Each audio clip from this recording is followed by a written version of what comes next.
everybody. Hey. Happy New Year, man. Yeah, it is a new year, isn't it? The first show of the new year. That's right, except I can already tell that we've already failed. How did we fail? Because this is Two Fat Drunks at the Movies, a brand new feature show that we're going to try to do here on EGE TV, on YouTube, and Twitch, and by request. By request. Except here's the thing. Right? And so,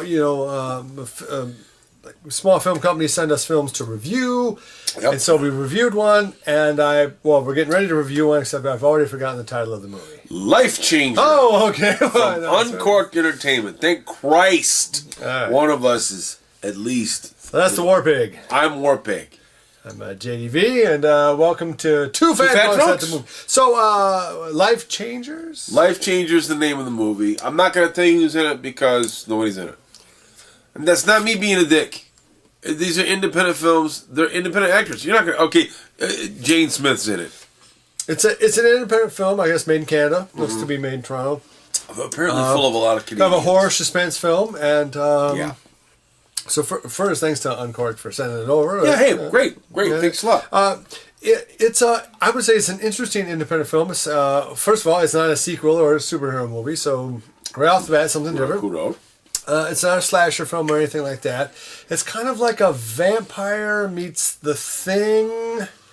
Yeah, kind of a whole, if the pods from the Body Snatchers kept potting, but we're alien, but you don't know, kind of, right? So I don't want to give it away, right. But essentially, the film opens up very graphically. A beautiful, nubile young woman. Hey, whoever that was, special effects A+, man.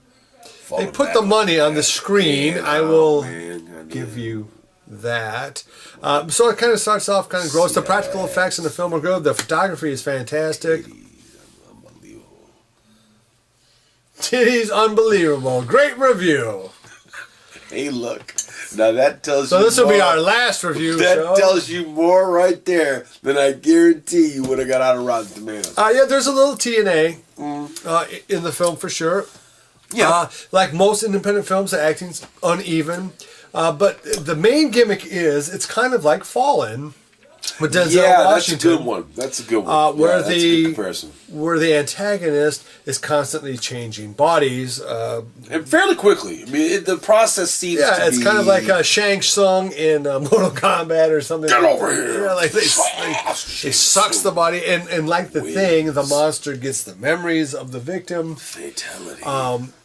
And for whatever reason that it's never explained, the antagonist, protagonist, whatever, the star of the film is this person or creature or the life changer. The life changer that basically has to go on an ever increasing murder rampage to continue to be alive. Because he starts to rot, right? Yeah, the gimmick. He starts to rot. It's an interesting film. It's fairly short, like 85 minutes, something like that. Yeah, it clips right along. Well, it doesn't. I mean, it is kind of tedious at points because it's very hard, when your protagonist is really the antagonist. I mean, the main character of the film is a monster. The woman that this thing falls in love with is not terribly compelling. She's not maybe perfect for the role. The role is frankly role is underwritten. Yeah, and she's not really the hero of the story. The monster is the hero of the story,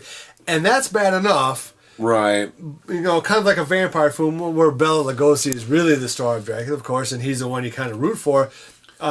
But not this, because they keep changing the actor who plays this creature. And without really getting into it, I mean, here's, for me... Which is a really tough thing for an independent film, because they can't just put in Denzel, and then Brad Pitt, and then Julia Roberts. You're putting in... Who finished Actors Workshop this week? Were we all in the same class? I mean, was that what it was? You're picking up-and-comers that maybe don't have the gravitas for the audience anyway. Everybody wants a SAG card this week, so how much time did you need in order to justify to the union to get your SAG card? So the movie leaves it up kind of to the very last scene as to what's exactly going on, and it never really does explain Yeah. what's going on. So it is a letdown in that, okay, the gimmick is cool, like the what happens is cool, and kind of the Henry the Portrait serial killer kind of aspect of, ooh, this is how this Right. monster would get away with doing this, having so many victims, but it never explains what it is, and more importantly, it never explains why this person hasn't done more to try to find out what he is. Like, where you Right. never went to a crazy scientist once, you never went to a clinic, never went to and number two, a bookstore, right? And unlike Larry Talbot in The Wolfman, right?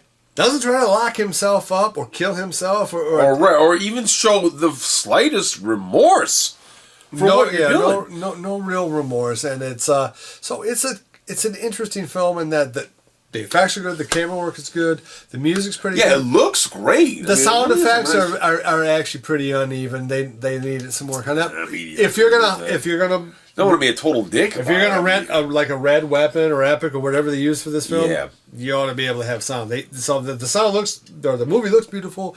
It doesn't sound quite as beautiful. like they kind of at the So end, right? Oh, you it's- better pack this in, right? So it's an interesting thing, in as much as it is a newish idea, Conceptually, right. because it is a smaller budgeted film. It is very uneven in terms of blah, blah, blah, Right. blah, blah, blah. Kind of a cool gimmick, but ultimately the execution isn't there. But I'd say so, because we can't do thumbs up or thumbs down. I'd like to try to come up with a gimmick that is like that. I'd say, is this a $1 rent? Yes or no? No, and here's why. My biggest issue with this film, okay, and look, Don't go crazy on it. Well, no, I'm not. No. Let me explain. I'm not going to be a dick to it. Not Crown Royal. It's a Canadian movie. You let me finish the fucking point, or what? Hurry up. Okay, shut the fuck up. Well, no, here's the issue. When I was watching this film, I started to realize that this was a real chore to watch. Part of the reason that it's a real chore to watch, It kind of was, yeah. there's no narrative drive.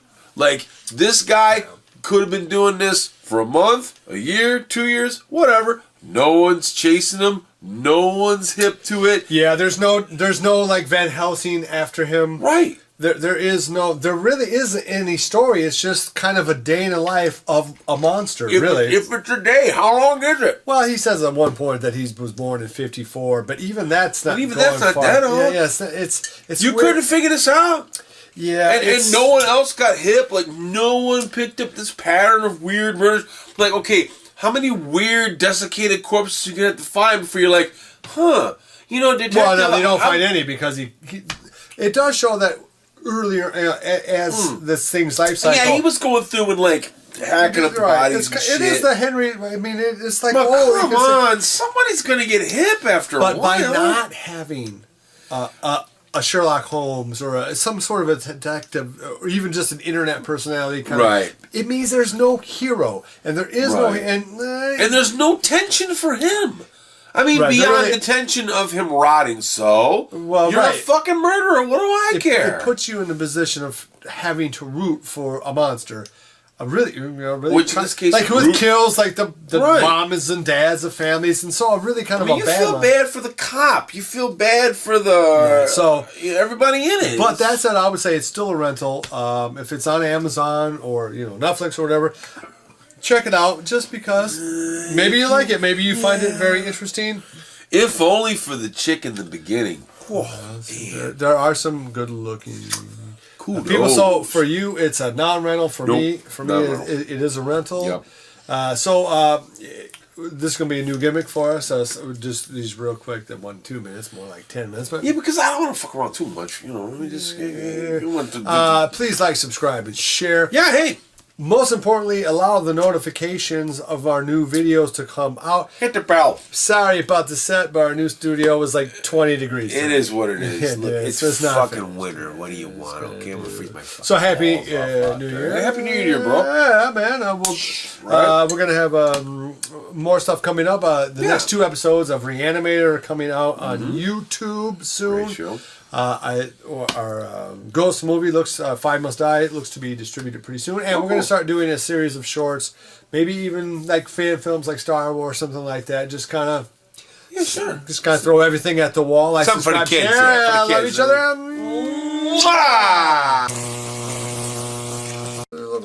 Am I far away? How about now?